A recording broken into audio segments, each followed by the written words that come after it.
Hello and welcome to the World Athletics Podcast. I'm Ben Harlow and joining me is rising star Femke Bol. She's had a breakthrough 2020 year, breaking personal bests and records all over the place, and she took the time out of her busy schedule to catch up with me.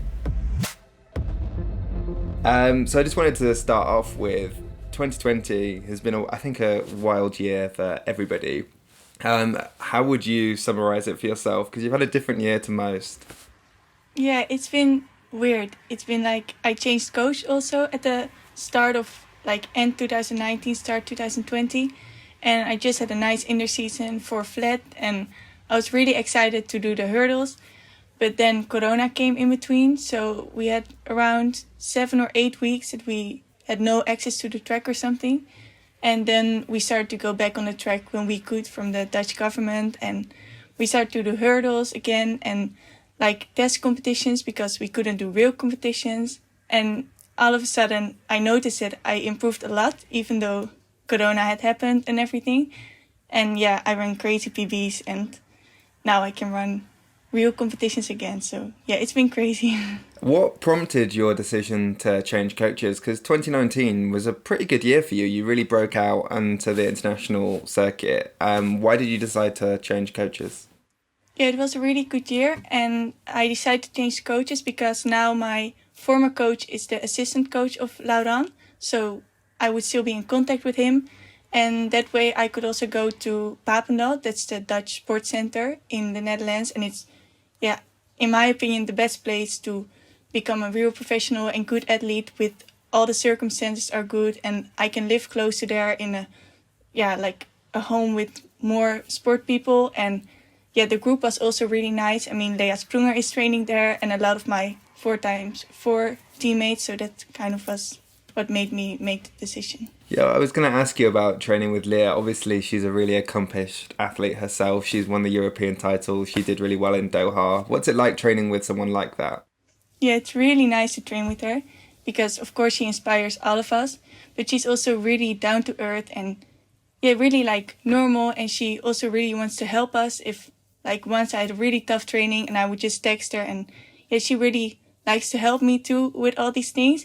So she's really nice to learn a lot from and to train with her is also really nice. I just want to rewind a little bit to where this all kind of started. So growing up, when you were younger, were your family big into sports? My brother, he did track and field and I first did judo because I broke my arm twice and I just had to do judo, they said, to learn how to fall. But I always liked to run more. So when I was 7, my brother was on track and field and I thought, okay, I'm also going to do it. And that way I just started to go into sports. But my parents, when they were younger, they met when they were doing soccer. So they didn't really have track and field, but my dad always liked to run. Cool. And when did you first find the event that was right for you? Did you want to be a 400-meter hurdler? Well, in 2015, I switched to the 400-meter flat. Well, I specialized in it. But only last year, I found out that I like to do hurdles and I was pretty okay in it. So that was really when I found out I like 400 hurdles a lot and I'm good at it. So yeah, it was, I think, last year, but also in 2015, the 400 meter. Yeah, not many people choose to do the 400 meters, let alone the 400 meter hurdles, because it's such a hard, grueling event. Were you scared or nervous about doing it?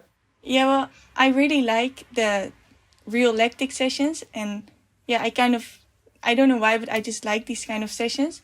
And I was scared with hurdles because I was like, okay, I know the last 100 is tough. And now I even have to get over hurdles. And I was pretty scared when I was doing it the first time. I was like, okay, I don't know what's going to happen. I'm just going to do my best and see how I do the hurdles because my technique was really not good. It's still not very good, but then it was way worse. So I was just, okay, let's see. And I just did my best. And then I liked it a lot. But afterwards, it's I feel that that it was more tough. But during it feels easier or something. So it's very weird. When did you first realise that you could actually have a career in athletics?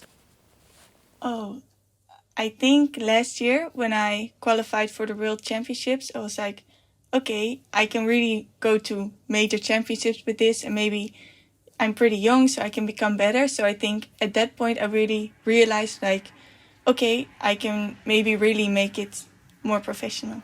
Yeah, I mean, even in 2018 was still like you'd improved quite a lot from the previous year, and then going into 2019 you had a really good indoor season, and you ended up going to Yokohama for the World Relays. What was that experience like?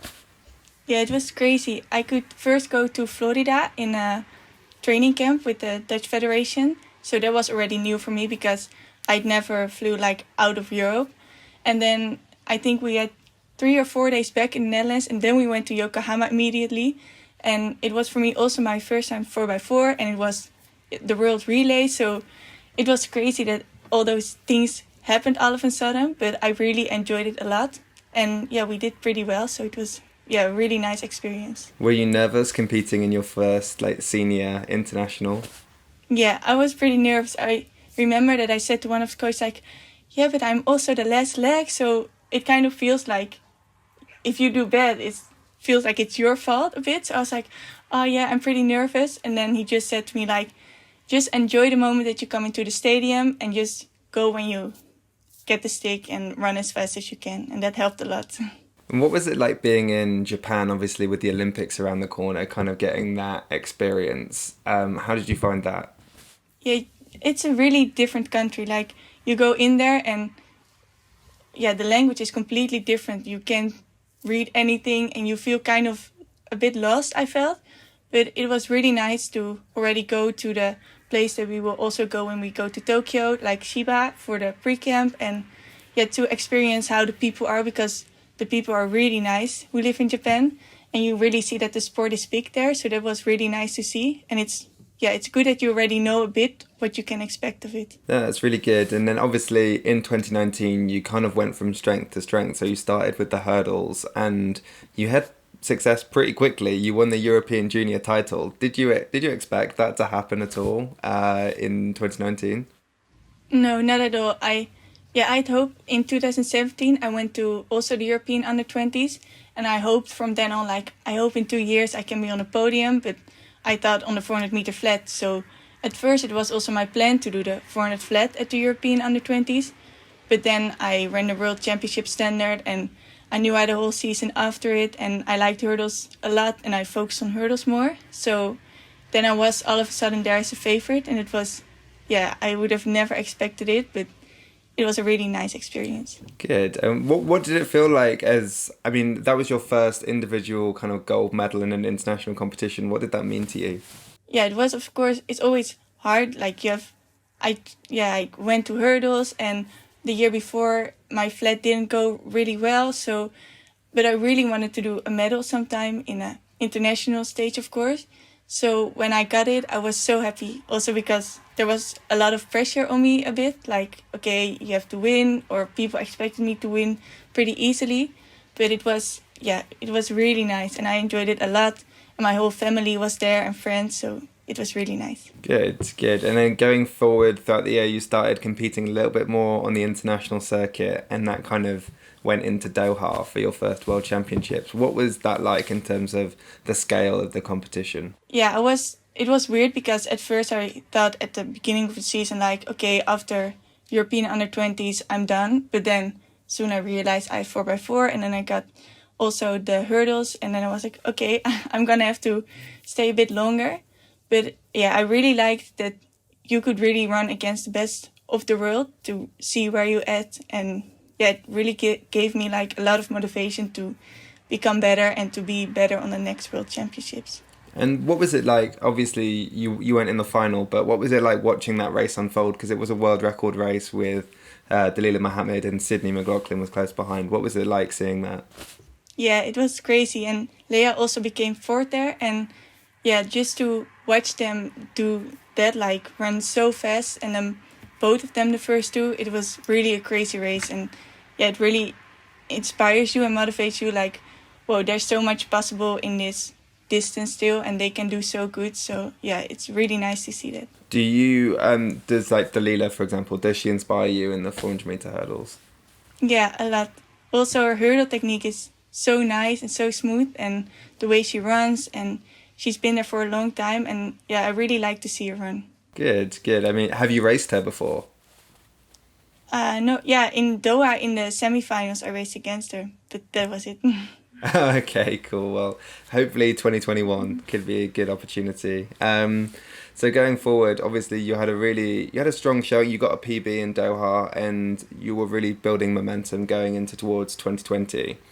At the start of the year, did you expect 2020 to be as big as it had been in terms of athletics? Obviously, global pandemic aside.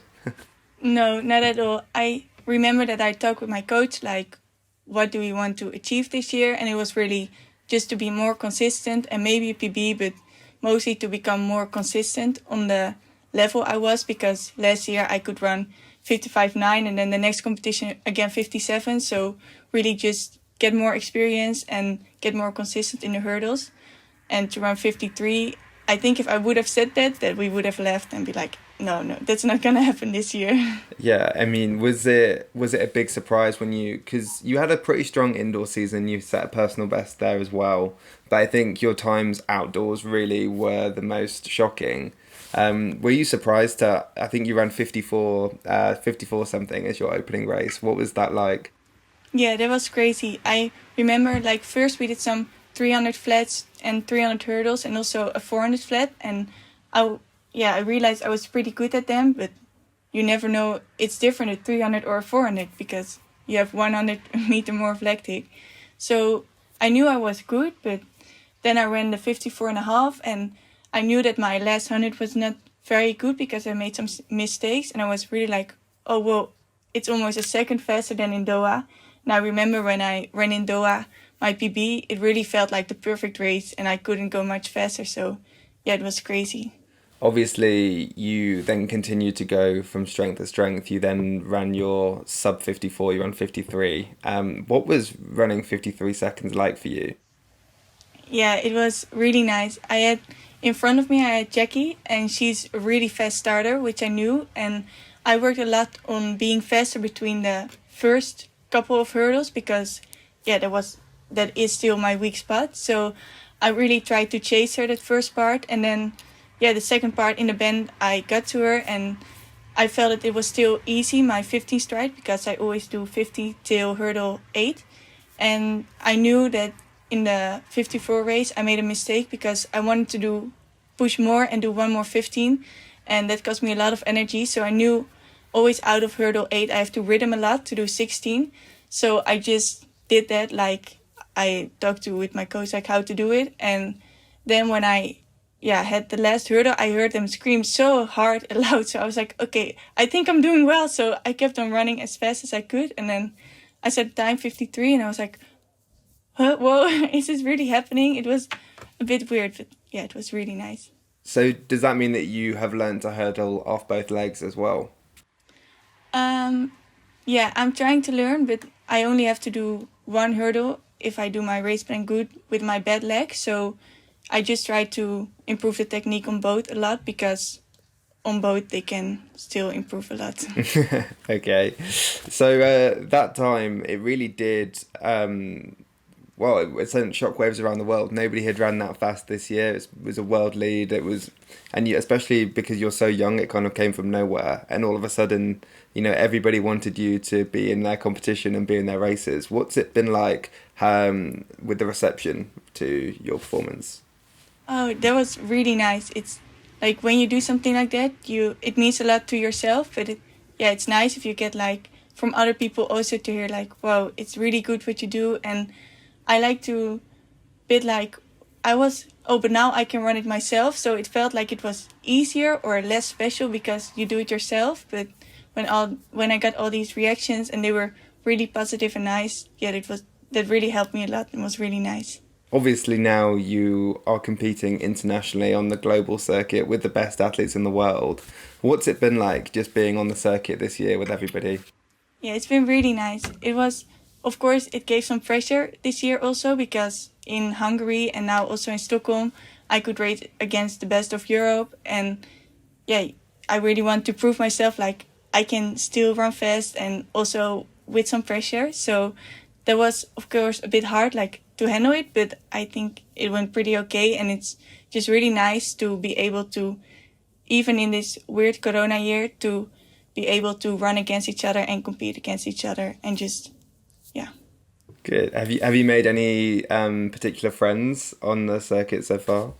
Well, Leia, of course, became really a new friend because I didn't know her before this year, and that's really nice. Good. What do you do in your spare time? Obviously, with lots of competitions, you have a lot of downtime as well. What do you get up to? I still study a bit, so that's mostly what I do when I'm not on the track.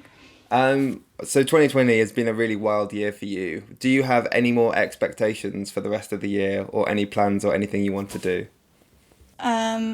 No, I'm just gonna do a few more competitions, and I'm gonna try to put my best race at all the competitions and be at my best and just, do my best and see what happens. So next year, hopefully, fingers crossed, will be the Olympic Games, and it will be a really big year for lots of the athletes. How are you feeling going into Tokyo? Do you have any expectations of yourself? Well, it's gonna be really different, I think, going into the Tokyo year than this year because, well, I was really happy just to get the standard at first. But now, of course, I'm at a higher level and you want to achieve also more in the Olympics. So I really hope that we can participate at the Olympics and that there can be audience. And then I hope that I can just be at my best when I'm there and hopefully make a final. Good. And also, I've noticed a lot recently, the Dutch 4x4 team as well. There's a lot of strong Dutch women in the 400 metres at the moment. Do you think there's a possibility of getting a medal in the 4x4? Well, you never know what happens with a 4x4. People can get disqualified, the stick can fall, anything can happen. So I think we're gonna really do our best to make that the final and then just give it our all, and we will see where it brings us. Okay, so hopefully 2 Olympic finals and maybe a medal. Would be really nice. Do you have any other goals or aspirations for the next season, or is it just everything is on the Olympics? I think everything will mostly be on the Olympics, but I don't know if we're gonna have an indoor season. I'm gonna do indoor stand also, because I already have the World Indoor Qualifier, so we're gonna see about that. But it would be nice. Okay, well, that's all my questions for now, but I just want to say thank you so much for joining us for the podcast. It was really great. Yeah, thank you. That's it for today's episode of the World Athletics Podcast. I just want to say thank you to Femke for joining us. It was a real pleasure to interview her.